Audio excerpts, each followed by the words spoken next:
మహారాష్ట్రలో విషాదం చోటు చేసుకుంది. విమాన ప్రమాదంలో మహారాష్ట్ర ఉప ముఖ్యమంత్రి అజిత్ పవార్ దుర్మరణం చెందారు. ఇక ఇదే విషయమై మరింత సమాచారం మా ఏఎన్ఎన్ బ్యూరో చీఫ్ కృష్ణమూర్తి అందిస్తారు ఫోన్ ద్వారా. కృష్ణమూర్తి, చెప్పండి, ఇది చాలా దిగ్భ్రాంతి కలిగే విషయం కావచ్చు. ఎలా చూడాలి అజిత్ పవార్ యొక్క దుర్మరణాన్ని? మహారాష్ట్ర ప్రజలు జీర్ణించుకోగలరంటారు అసలు?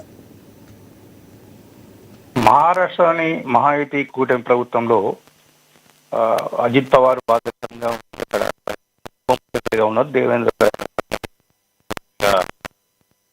ప్రజా సేవలు అందిస్తున్నారు. ఈ నేపథ్యంలో జిల్లా పరిషత్ ఎన్నికల్లో ప్రచారం కోసం ఆయన ఈరోజు ఉదయం వెళ్ళినప్పుడు 6 పైలట్లు కూడా మరణించారు అని చెప్పేసి కొంత వస్తుంది. దీన్ని DGCA director general of civil aviation వాళ్ళు కూడా కొంత నిర్ధారణ చేశారు. ప్రమాదానికి కారణం సాంకేతిక లోపం అని అన్నప్పటికీ వివిధ కోణాల్లో ప్రభుత్వం దర్యాప్తు కోసం ఆదేశించింది. దీనికి సంబంధించిన విషయంలో ఇంకా విమాన శకలాలను అంటే బ్లాక్ బాక్స్ వీటన్నిటి కూడా తీసుకున్న తర్వాత ఏం జరిగింది ఏందని కొంత వచ్చేవాడిని. ఏదైనా మొత్తం మీద మహాయుతి ప్రభుత్వంలో కీలక భూమిక పోషిస్తున్నటువంటి అజిత్ పవారు సుమరణం చెందడం అక్కడ మహారాష్ట్ర ప్రజలకు తీరని విషాదం మిగిల్చింది.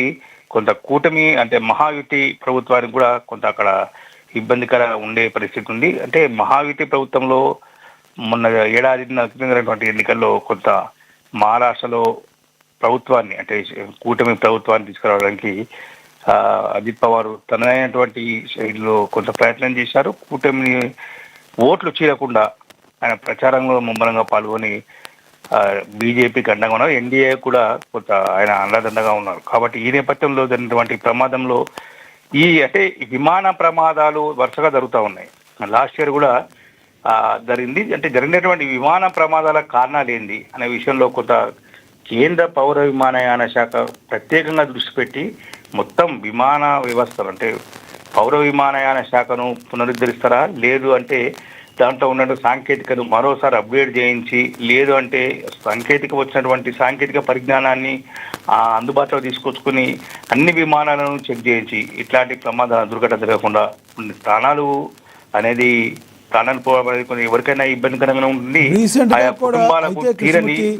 విమాన ప్రమాదాలు అనేవి చాలా దారుణంగా జరుగుతున్నాయి. రీసెంట్ గా కూడా మనం ప్యాసింజర్స్ తో విమానం కూడా దగ్గర 60 మంది చనిపోవడం మనం కూడా చూసాం. అదేవిధంగా రాజకీయ నాయకులు కూడా ఈ రకంగా దుర్మరణం చెందడాన్ని ఒక రకంగా సామాన్యుడు ఒకప్పుడు కళ్ళు ఉండేది విమానం ఎక్కడానికి, కానీ ఈరోజు అయ్యో బాబోయ్ విమానం అనే పరిస్థితికి వెళ్ళిపోయింది. దీని అంతటికీ మరి ఎటువంటి ఏమైనా పరిష్కార మార్గాలు చూసే అవకాశం ఉందంటారా? అంటే చెప్తున్నారు పౌర విమానయాన శాఖ దీనికి సంబంధించి పునరుద్ధరించే కార్యక్రమాలను చేపట్టి అందుబాటులోకి వచ్చినటువంటి టెక్నాలజీని చాలా విదేశాలలో విపరీతమైన టెక్నాలజీ అందుబాటులోకి వచ్చింది. దాన్ని ఇక్కడ తీసుకొస్తున్నాము, మేము అమల్లోకి చేస్తున్నామని చెప్తున్నప్పటికీ ఇట్లాంటి ప్రమాదాలు జరగడానికి అంటే ఏదైతే ఒక విఐపి ఉప ముఖ్యమంత్రి వెళ్ళేటువంటి విమానానికి కూడా సాంకేతిక లోపం ఉంది అని గుర్తించలేని పరిస్థితిలో ఉందంటే సామాన్యులటువంటి పరిస్థితి ఏంది అనేది కొంత ఇక్కడ చర్చ మొదలయ్యే అవకాశం ఉంది. విమానాలు అంటే టేకాఫ్ అయిన 5 నిమిషాలకు కూడా కూలిపోయిన సంఘటనలు ఉన్నాయి, 100 మంది చనిపోయిన సంఘటనలు ఉన్నాయి. అంటే ఇట్లాంటి సంఘటన పునరుద్ధరణ కాకుండా ఉండాలి అన్నప్పుడు కొంత పౌర విమానయాన శాఖ మీద దృష్టి పెట్టాలి. అదేవిధంగా విమానయాన సంస్థలు మన ఇండిగో లాంటి సంస్థలు కానీ ఇంకా మిగతా ప్రైవేట్ విమానయాన సంస్థలు కానీ వీటి విషయంలో కూడా కొంత జాగ్రత్త తీసుకోవాలి. ఇప్పుడు ఆదాయము డబ్బులే కాకుండా సామాజిక సేవ, సామాజిక దృక్పథము, ప్రాణాలకు విలువ ఇవ్వడము, ప్రయాణికులకు సులభమైన సురక్షితమైనటువంటి ప్రయాణాన్ని అందించేందుకు చేపట్టాల్సిన చర్యల విషయంలో దృష్టి పెట్టాలి. ఎప్పుడు కమర్షియల్ వీటి మీద ఆలోచన, వ్యాపార కోణంలో ఎంత లాభం వచ్చింది, ఈ క్వార్టర్లో ఎంత వచ్చింది, వచ్చే క్వార్టర్ ఎంత సంపాదించాలి అనే టార్గెట్లుగా పెట్టుకోకుండా ఈ క్వార్టర్లో మనం ఎంత మంచి సేవలు అందించాం, వచ్చే క్వార్టర్లో ఇంకెంత మంచిగా సేవలు అందించగలం అనే విషయంలో కొంచెం దృష్టి పెడితే బాగుంటుంది. విమానము ప్రమాదం అనేది అసలు అనుకోని సంఘటన అంటారు, కానీ ఇప్పుడు పరిశీలిస్తే గంటకే ఏటీసీ నుంచి సిగ్నల్స్ పోవడము, కూలిపోవడము, 6 పైలట్ కూడా చనిపోవడము, ఎయిర్లోనే అంటే ఆకాశంలోనే మంటలంటున్నాయని చెప్పడం ఇవన్నీ చూస్తూ ఉంటే కొంత భయానకమైన పరిస్థితి ఉంది.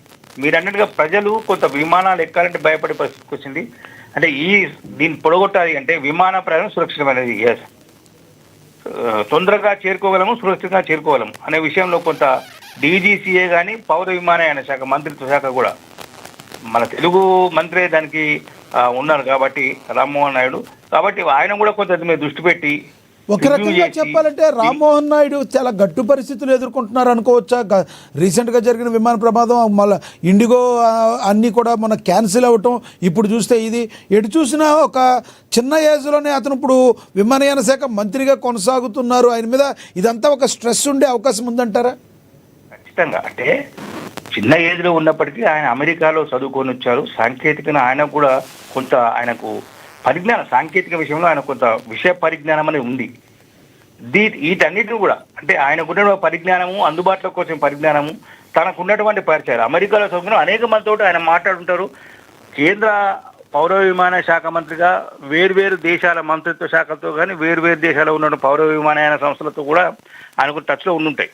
కానీ వీటన్నిటిని అంటే వాళ్ళు తీసుకున్నటువంటి, వాళ్ళు అడాప్ట్ చేసినటువంటి ఏంటి సాంకేతిక విషయంలో కానీ సురక్షితమైన ప్రయాణాలు, విమానాలు ప్రమాదాలకు గురి కాకుండా ఉండేందుకు తీసుకున్న చర్యలు, విమానంలో ఏ సాంకేతిక లోపం లేకుండా ఉండాలంటే ఏం చేయాలి తరచు అనేది ఈరోజు మనం ఒకటి గమనించవచ్చు. మనం కొనేటువంటి కార్లకు కూడా ఒక ల్యాప్టాప్ పెట్టుకొని ఆ మెకానిక్ వచ్చి చూస్తే మొత్తం ఎక్కడ ఏం జరుగుతుంది, ఏముంది, ఏ నట్టు లూజ్ ఉన్నది, ఏ నట్టు ఎక్కడ టైట్ ఉంది, బండి ఎక్కడ ప్రాబ్లం అవుతుందని చెప్పే పరిస్థితికి వచ్చింది. అట్లాంటి విమానంలో కూడా వచ్చింది.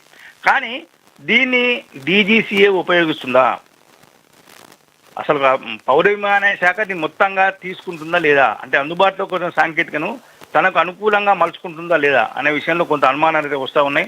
ఇట్లాంటి ప్రమాదాలు జరగకుండా కొంత కేంద్ర ప్రభుత్వం కూడా అవసరమైతే ప్రత్యేకంగా కొన్ని నిధులను ఈ బడ్జెట్లో పెట్టి, ఆ నిధులను పెట్టి దానికి అంటే పౌర విమానయానం ప్రైవేటు కానీ ప్రభుత్వ పరంగా కానీ ఏదైనా కానీ మొత్తంగా ప్రయాణికులకు సురక్షితమైనటువంటి అందించాలి, భరోసా కల్పించాలి. ఎస్, నేను విమాన ప్రయాణం చేస్తున్నాను సురక్షితంగా, పలానా టైంకి పలానా తిరగలను. ఏ విమానం ఎప్పుడు వస్తుందో తెలుస్తుంది, ఏ విమానం ఎక్కడ కూర్చుందో తెలుస్తలేదు. కాబట్టి వీటి విషయంలో కొంత కేంద్ర ప్రభుత్వం కూడా చొరవ చూపాల్సిన అవసరం ఉంది. అవసరమైతే కేంద్ర ప్రభుత్వం ప్రత్యేక నిధులు కేటాయించి కొంత సాంకేతిక ఎక్స్పర్ట్స్ను, ఐటీ రంగంలో ఎక్స్పర్ట్స్నా లేకపోతే విమానయాన రంగంలో ఎక్స్పర్ట్స్ చాలామంది ఉన్నారు. మొన్న ఇండిగో ఇన్సిడెంట్ జరిగినప్పుడు, ఇండిగో ఘటన, విమానాలు రద్దు కావడము, అక్కడ వాళ్ళ విషయంలో కొంత ఇబ్బందులు ఏదైనా, ప్రయాణిక ఇబ్బంది అయినప్పుడు కొంతమంది టెక్నికల్ ఎక్స్పర్ట్స్ కమిటీ వేశారు.